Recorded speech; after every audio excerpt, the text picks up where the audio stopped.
अभी प्रधानमंत्री जी के कार्यक्रम के बाद कौशांबी से यहां आया हूं और यहां के बाद अभी फतेहपुर होते हुए फिर अन्य कार्यक्रमों में निकल जाऊंगा। बहनों और भाइयों, आपके नाम इतिहास लिखने का इतिहास के साथ जुड़ा हुआ है और इसीलिए इतिहास बनाने में इस तरह को मैं नमन करता हूं और आपके उत्साह के लिए आपका अभिनंदन भी करता हूं। मुझे जब बुंदेलखंड में आने का अवसर प्राप्त होता है, आज से 10 वर्ष पहले का बुंदेलखंड और आज का बुंदेलखंड जमीन आसमान का अंतर है।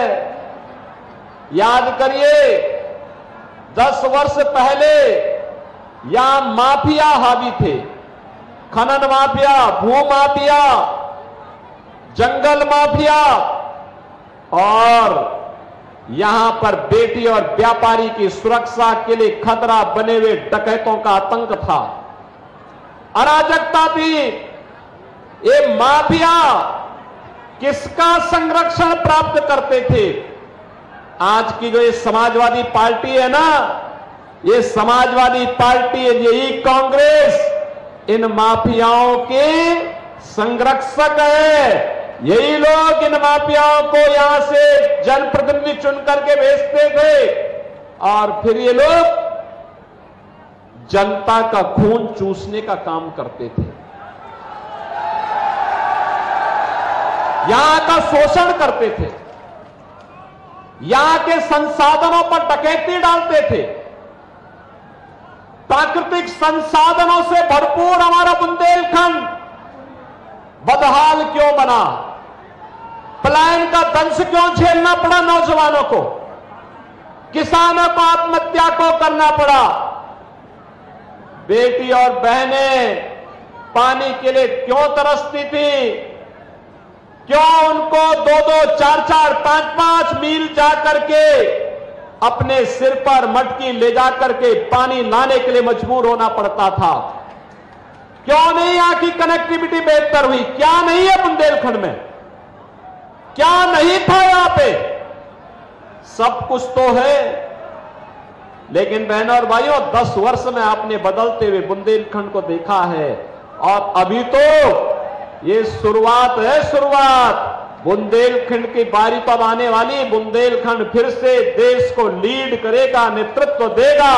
इसलिए हम लोग बुंदेलखंड से इतना प्यार रखते हैं। अब बुंदेलखंड में पानी के लिए बेटी और बहन को 5-5 मील नहीं जाना पड़ेगा, बल्कि हर घर में नल होगा और नल में जल होगा और जल भी आरओ का होगा। बहनों और भाइयों, कनेक्टिविटी के लिए बुंदेलखंड एक्सप्रेसवे के साथ साथ हर सड़क को 2 लेन और 4 लेन के साथ जोड़ने का कार्य चल रहा है। बुंदेलखंड के पर्यटन स्थलों का विकास किया जा रहा है। डिफेंस कॉरिडोर झांसी से लेकर चित्रकूट तक ऐसा बनाएंगे कि जब हमारा बुंदेलखंड का नौजवान सीमा की रक्षा करते हुए जो तोप अपने दुश्मन पर दागेगा, उसमें लिखा होगा made in Jhansi, made in Chitrakoot और मेड इन बांदा। यहां का प्रोडक्ट देश की सीमा की रक्षा भी करेगा और दुश्मन के छक्के छुड़ाने का काम भी करेगा। और बहनों और भाइयों, अब तक यहां का नौजवान नौकरी के लिए पलायन करता था, इधर उधर भटकता था और मैं आपको वायदा करने के लिए आया हूं, अगले 5 साल के अंदर देखना, दुनिया आपसे नौकरी मांगने के लिए आएगी इस बुंदेलखंड में। झांसी से लेकर के चित्रकूट के बीच महोबा, हमीरपुर, बांदा, चित्रकूट, इन सभी जनपदों को जोड़ते हुए हम लोग नोएडा और ग्रेटर नोएडा के भी अच्छी विकसित एक औद्योगिक सिटी यहां बसाने जा रहे हैं। यहां पर हमारा कार्य प्रारंभ हो चुका है। अब यहां माफिया नहीं आता है। याद करिए, अरे हम तो धार्मिक आदमी जो ठहरे, प्रभु राम के भक्त हैं, तो रामलला को विराजमान भी किए हैं तो रामलला का अधूरा काम था, तो हमने कहा दूसरा काम क्या होगा? हमने कहा दूसरा काम होगा माफिया और अपराधियों का राम नाम सत्य होगा। हो गया ना? ये देखो बगल में, ये प्रयागराज में और कहां कहां बड़े बड़े माफिया, और चित्रकूट में बड़े बड़े डकैत क्या आतंक मचाए रहते थे, लोगों का जीना आराम कर देते थे, फिरौती वसूली करते थे, रंगदारी मांगते थे। और अब तो कुछ माफिया मिट्टी में मिल गए, कुछ के गले में तख्ती लटक गई। अब वो कहते हैं साहब जेल भेज दो बस। हम कहते हैं जेल नहीं भाई, तुम्हारे लिए तो जहन्नुम का रास्ता होना चाहिए, क्योंकि तुम जनता का खून चूसते थे। ये जनता का खून चूसने वाले अब जेल भी क्यों जाएंगे? सीधे सीधे जहन्नुम के रास्ते पे आगे बढ़िए। अब कुछ नहीं होने वाला, इनके लिए कोई जगह नहीं होगी। और इसीलिए मैं आपके पास आया हूं बहनों और भाइयों, जिन्होंने बुंदेलखंड को जल के लिए तरसाया, जिन्होंने बुंदेलखंड को विकास के लिए तरसाया, जिन्होंने बुंदेलखंड की बहन और बेटियों की सुरक्षा पे सेंध लगाने का काम किया, जिन लोगों ने बुंदेलखंड के नौजवानों की नौकरी पे डकैती डाली, जिन लोगों ने यहां के संसाधनों को लूटा खसोटा, उन लोगों को एक एक वोट के लिए तरसा दीजिए, तरसा दीजिए। चुनाव से ज्यादा अच्छा वक्त कुछ नहीं होता। उनकी जमानतें जब्त करा दो, बस यही सबसे अच्छा अवसर है। और यही कहने के लिए मैं आया हूं। और अब तो बहनों भाइयों, मैं आज सुबह में समाजवादी पार्टी और दिल्ली में एक आम आदमी पार्टी है, उनके अध्यक्षों की प्रेस वार्ता कर रहा था। अब तो समाजवादी पार्टी और कांग्रेस के हो या आम आदमी पार्टी के नेता हैं, अब इनको जनता सुनना नहीं चाहती है, तो अब ये प्रेस वार्ता करके अपनी जिम्मेदारियों का निर्वहन कर रहे हैं। क्या कह रहे हैं? कभी कभी होता क्या है, जब व्यक्ति जेल में जाता है ना, उसकी बुद्धि भी पलट जाती है। और ऐसे ही आम आदमी पार्टी के अध्यक्ष दिल्ली के मुख्यमंत्री अरविंद केजरीवाल की बुद्धि भी भ्रम में पड़ गई है। और जेल क्या गए कि जेल में जाकर के उनको ये लगता है कि अब जेल के बाहर कभी नहीं आना है, तो अब उनको मुख्यमंत्री पद का इतना लालच हो गया है कि वो अपनी बात को मेरे साथ जोड़ने का प्रयास कर रहे हैं। ये जेल जाने का एक रिएक्शन है। लेकिन मैं एक बात कहना चाहता हूं केजरीवाल जी, ये जेल जाने का आपका अनुभव दिल्ली वासियों के लिए तो बड़ा सुखद है, क्योंकि आपने हाथ में झाड़ू तो लिया, लेकिन आपने अन्ना हजारे जी के सपने को पानी फेरने का काम जरूर कर दिया। अन्ना हजारे जी ने जिस कांग्रेस के भ्रष्टाचार के खिलाफ आंदोलन किया था, जिस अराजकता और जिस अविश्वास के खिलाफ आंदोलन किया था, उसी कांग्रेस को आपने गले का हार बना करके आज जो पाप कर रहे हैं, अन्ना हजारे कभी आपको माफ नहीं कर सकते, कभी नहीं माफ कर सकते हैं। और दूसरा कार्य, आप सत्ता में पहुंचे, भ्रष्टाचारियों को अपने इर्द गिर्द जमावड़ा कर दिए। अन्ना हजारे की आत्मा दुखित होती होगी कि मेरे आंदोलन के ऊपर किस प्रकार की नकारात्मक राजनीति करते हैं। और दिल्ली वासी इस बात के लिए परेशान है कि कम से कम अरविंद केजरीवाल जेल के अंदर थे तो उनकी खांसी बंद थी, अब फिर बाहर आ गए, अब दिल्ली वासियों को फिर खांसने के लिए मजबूर कर देंगे। बहनों और भाइयों, ये प्रवृत्ति है। ये लोग क्या नारा लगाते हैं और क्या आचरण करते हैं। समाजवादी पार्टी हो, कांग्रेस हो, आम आदमी पार्टी हो, ये बिहार में आरजेडी हो, ये सभी के सभी एक ही थैले के चट्टे बट्टे हैं। ये लोग जब सत्ता में आते हैं तो आम आदमी का खून चूसते हैं। व्यापारियों का उत्पीड़न करते हैं, नौजवानों के भविष्य के साथ खिलवाड़ करते हैं, बेटी और व्यापारी के लिए खतरा पैदा करते हैं। लेकिन ये हमारा सौभाग्य है कि हमने बदलते हुए भारत को देखा है। बहनों और भाइयों, ये वर्तमान पीढ़ी का और आप सबका सौभाग्य है, हमने बदलते हुए भारत को देखा है। एक ऐसा भारत जो दुनिया के अंदर अपनी धमक मचा रहा है, एक ऐसा भारत जो सुरक्षित है, एक ऐसा भारत जो विकास के नित नए प्रतिमान स्थापित कर रहा है, एक ऐसा भारत जिस भारत में गरीबों के कल्याण के लिए अनेक योजनाएं हैं। 80 करोड़ गरीब राशन की सुविधा का लाभ प्राप्त कर रहा है।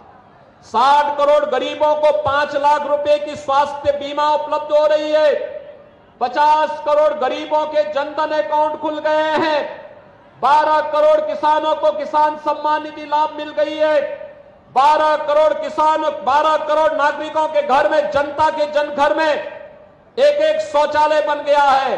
10 करोड़ गरीबों के घर में उज्ज्वला योजना का एक सिलेंडर पहुंच गया है। 4 करोड़ गरीबों के मकान बन गए हैं। ये किसके कारण? ये परिवर्तन और ये जो लाभ मिल रहा है, यह है मोदी की गारंटी, मोदी जी के कारण। ये जो परिवर्तन है, ये मोदी जी के कारण। ये जो विकास है, ये मोदी जी के कारण।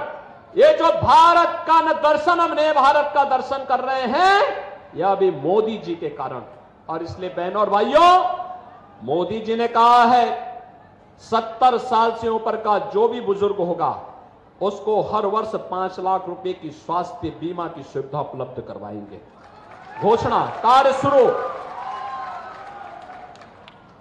प्रधानमंत्री हर घर सोलर योजना के माध्यम से, मुफ्त सोलर योजना के माध्यम से फ्री में बिजली हर घर को उपलब्ध करवाने का काम करेंगे। मोदी जी ने कहा है जितने भी गरीब वंचित हैं अभी तक, उन सब के पास, जिनके पास मकान नहीं है, उनको एक एक मकान भी दे देंगे। अभी से कार्य प्रारंभ होगा। तो बहनों और भाइयों, यह लोग तो ठीक हो ही रहा है। और सबसे बड़ी बात क्या, हमारे बुंदेलखंड वासियों के लिए तो क्या है, राम के नाम का स्मरण। जब अयोध्या से भगवान राम अपने घर से वन के लिए चले, वो चाहते तो परमपिता परमेश्वर थे, कहीं भी जा सकते थे। उन्होंने बुंदेलखंड की धरती को चुना, चित्रकूट की धरती को चुना। तो हमारे बुंदेलखंड वासियों के लिए तो इससे साझा आनंद का विषय क्या कि 500 वर्षों के बाद रामलला फिर से विराजमान हो गया अयोध्या में। आ गए ना? क्या ये काम सपा और बसपा के लोग कर पाते क्या? अरे निषाद राज जिसके लिए तरसते रहे, पूरा हिंदुस्तान जिसके लिए तरसता रहा, और राम फिर से अयोध्या में विराजमान हो गए हैं। हो गए ना? आप मुझे बताओ, मोदी जी ये प्रधानमंत्री नहीं होते तो क्या ये काम हो पाता? क्या ये कांग्रेस और सपा के लोग कर पाते क्या? बहनों और भाइयों, ये तो राम के अस्तित्व पर ही संकट खड़ा कर रहे थे। और हम सबको गौरव होना चाहिए, हम सबको गौरव होना चाहिए। हम अपनी वर्तमान और भावी पीढ़ी को बता पाएंगे कि देखो, रामलला का मंदिर हमारे कारण बना है। आप बोलो इस बात को लेकर के। जिसने भी कमल चुनाव चिन्ह पर वोट दिया है, जिसने भी कमल चुनाव चिन्ह पर वोट देकर के भाजपा को जिताने में योगदान दिया है, वह हर परिवार अयोध्या में राम मंदिर का श्रेय ले सकता है, कह सकता है साहब ये मैंने भी किया है। तो यह लोग तो सुधरा ही सुधरा, ये पुण्य तो आपके साथ जुड़ा ही है। और जब पूर्वजों के पास जाने का वक्त आएगा तो परलोक में जाकर के अपने पूर्वजों को ही बता पाएंगे, देखिए आपके संकल्प की पूर्ति हमारा एक वोट करके आया है, हमने रामलला को विराजमान करा दिया है। प्रभु की भी कृपा होगी और पूर्वजों का भी आशीर्वाद प्राप्त होगा। बहनों और भाइयों, ये वोट पापाचारियों के लिए नहीं है, अत्याचारियों के लिए नहीं है, दुराचारियों के लिए भी नहीं है, भ्रष्टाचारियों के लिए भी नहीं है, की सुरक्षा में सेंध लगाने वालों के लिए भी नहीं है और रामद्रोहियों के लिए भी नहीं है। आपका एक वोट भारत को आतंकवाद से मुक्त किया है, नक्सलवाद से मुक्त किया है, माफिया राज और डकैतों से मुक्त किया है। और फिर मैं आपका आह्वान करूंगा, आपका एक वोट आपका, देश आपका और फैसला भी आपका। और ये फैसला जो देश का है, पूरा देश बोल रहा है, जो राम को लाए हैं। क्या बुंदेलखंड भी इसके साथ में है ना? साथ में है ना? सभी लोग इस बात के पक्षधर है ना कि जो राम को लाए हैं हम उनको लाएंगे। तो इसका मतलब आप मथुरा का भी रास्ता खुलवाएंगे ना? सहमत है ना? तो फिर यहां से पुष्पेंद्र चंदेल भारी बहुमत से विजयी बनकर के जाएंगे। बहनों और भाइयों, चुनाव के दौरान, और बुंदेलखंड में तो लोकसभा क्षेत्र बहुत बड़ा है, आप सोचो उनकी लोकसभा हमीरपुर में भी, महोबा में भी, बांदा में भी पूरा फैला हुआ है। और मेरी आपसे अपील होगी, गुमराह करने के लिए कांग्रेस, सपा, बसपा के लोग तमाम बातें कहेंगे, इनका काम ही गुमराह करना है, झूठ बोलना है, यही सब जीवन भर करते रहे हैं, आज भी यही करते रहे हैं, करेंगे, ये चुनाव के दौरान भी यही करेंगे। और मेरी तो आपसे अपील होगी, एक ही अपील होगी मेरी आपसे कि बहनों और भाइयों, ये चुनाव देश के लिए है और देश के लिए मोदी जी आवश्यक है। पूरे देश के अंदर एक ही आवाज है और वह है कि मोदी जी ही आएंगे और मोदी जी ही जीतेंगे। एक ही संकल्प लोगों का है, पूरे देश, उत्तर, दक्षिण, पूर्व, पश्चिम, चारों ओर एक ही आवाज है। आप भी इस आवाज के साथ हैं ना? और बहनों और भाइयों, इसके लिए आपको घर घर जाना पड़ेगा, एक एक मतदाता से अपील करनी पड़ेगी। अरे भाई, देश के लिए चुनाव है, आने वाली पीढ़ी के भविष्य का चुनाव है। ये कांग्रेस, सपा और अन्य जितने भी इंडी गठबंधन के दल हैं, ये देश की कीमत पर राजनीति करना चाहते हैं। इनको देश की कीमत पर राजनीति नहीं करने देना है। बोलेंगे ना? बोलेंगे? तो इसके लिए मैं आपसे अपील करूंगा, चुनाव होने जा रहे हैं और 20 मई का चुनाव बहुत महत्वपूर्ण है। बहनों और भाइयों, 4 चरणों के चुनाव संपन्न हो चुके, 3 चरण बाकी हैं। इन 3 चरणों में अब हमको 400 पार के लक्ष्य की दिशा में आगे बढ़ना है। बढ़ेंगे। पुष्पेंद्र चंदेल चुनाव जीत के जाएंगे।